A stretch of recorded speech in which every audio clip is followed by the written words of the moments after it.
It was a sweltering summer day when Ethan Porter, dripping wet and clutching a towel, faced a banshee in a sun hat. "Out of my pool now!" screeched Karen, the HOA president, her voice slicing through the chatter of kids and splashing water. Ethan, 17, stared, baffled.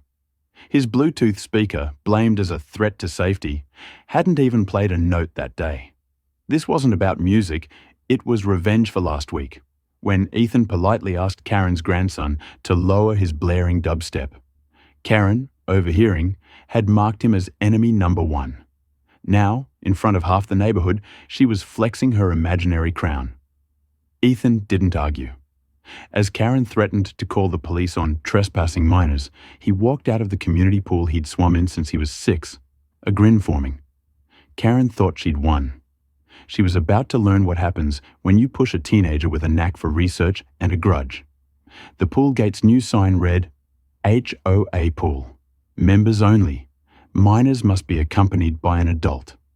Freshly laminated, it screamed personal vendetta. Ethan, who'd used the pool all summer without issue, studied it as Karen smirked behind him.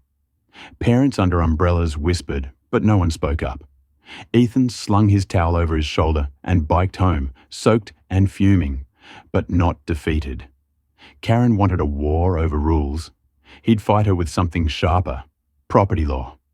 At home, Ethan raided his dad's drawer of HOA newsletters and flyers. Hours later, he found a gem, a 15-year-old flyer advertising Lot 78, a parcel near the pool, marked for sale but never sold. It was a buffer lot for a clubhouse that never materialized.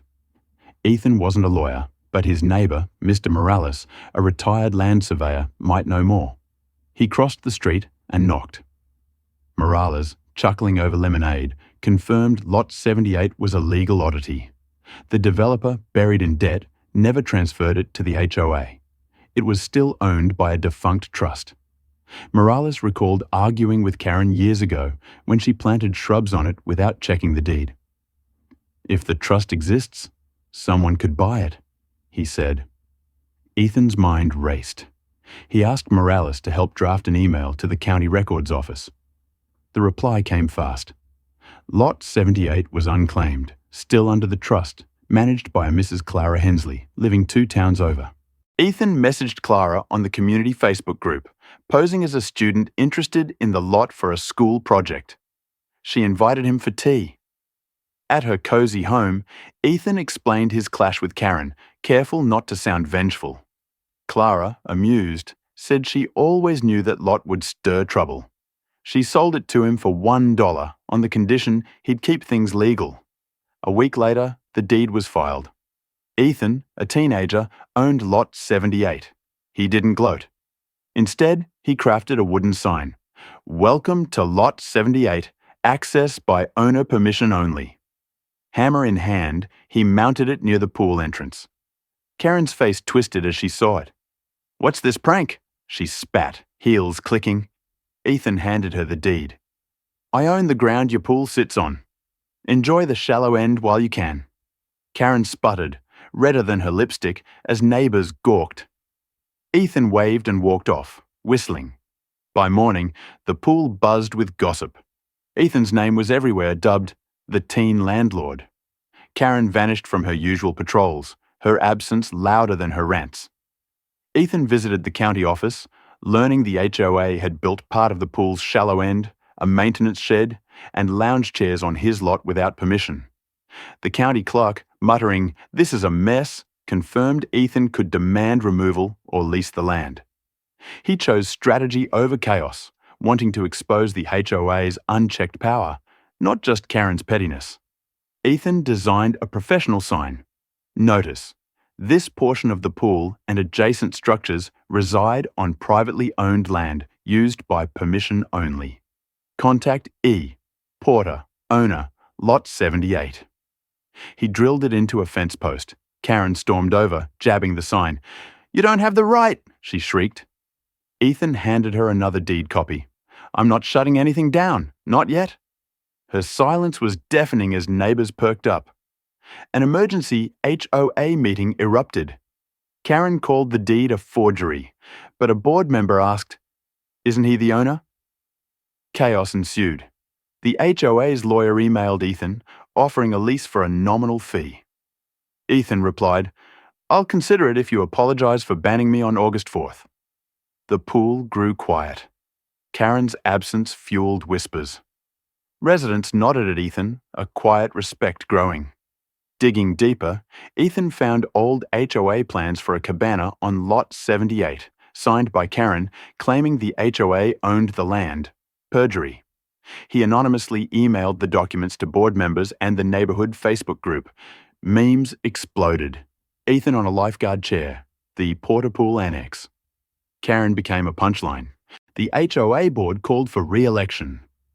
2 members resigned, and Linda Wexler, a retired attorney, stepped up, praising Ethan's restraint. At a packed town hall, Linda proposed a 99-year lease for Lot 78 at $1 a year, with a public apology for Ethan's ban. Ethan added a condition: Karen's resignation. The crowd gasped. Linda called a vote. Hands shot up, passing the motion. Karen, defeated, walked out without a word. Linda signed the lease at Ethan's house, shaking his hand. "Most would have sued. You fixed it," she said. Ethan nodded. "I just wanted fairness." A new sign went up. "This section of the pool is leased from Ethan Porter, Lot 78 owner. HOA. Thanks him for his cooperation." Karen's signs vanished, one repurposed as a garden stake labelled Weed Control Advisory. The pool thrived, families splashing freely. Teens waved Ethan over, a dad offered him a soda, joking about joining the board at 18. Ethan laughed. "I'm just here for the water." A letter arrived, unsigned, with a $2,000 check for stress and damage. Ethan tucked it away, uncashed. Some victories were worth more. Linda asked Ethan to lead a teen advisory group for the HOA. He agreed, sparking ideas. Teen-led swim classes, a shaded study area. Teens attended meetings, their voices heard. Karen faded, spotted walking her dog, avoiding eyes. A framed lease hung in the clubhouse, a plaque reading, "With gratitude to Ethan Porter for reminding us leadership means listening." A TV anchor interviewed Ethan poolside. "Advice for teens facing unfair rules?" she asked. "Know your rights, know your worth, and don't let loud people fool you," he said. The clip went viral, inspiring teens nationwide. The county nominated Ethan for a Young Civic Leadership Award. At the September ceremony, he thanked his family, neighbours, and even opponents for teaching him strength. Calm, factual, unyielding. One evening, Ethan sat with Morales, sipping root beer. "Ever want another lot?" Morales teased. Ethan grinned, a spark igniting. By the pool, a mural appeared on the shed. Cartoon Ethan, deed like a sword, captioned, "Respect is earned, even by teenagers." He didn't ask who painted it, he just smiled. Ethan had been banned from a pool by a petty HOA president. He answered by owning the land beneath her power. Age didn't matter. Purpose did. The neighborhood was whole again, and Ethan had made sure no one else would be locked out.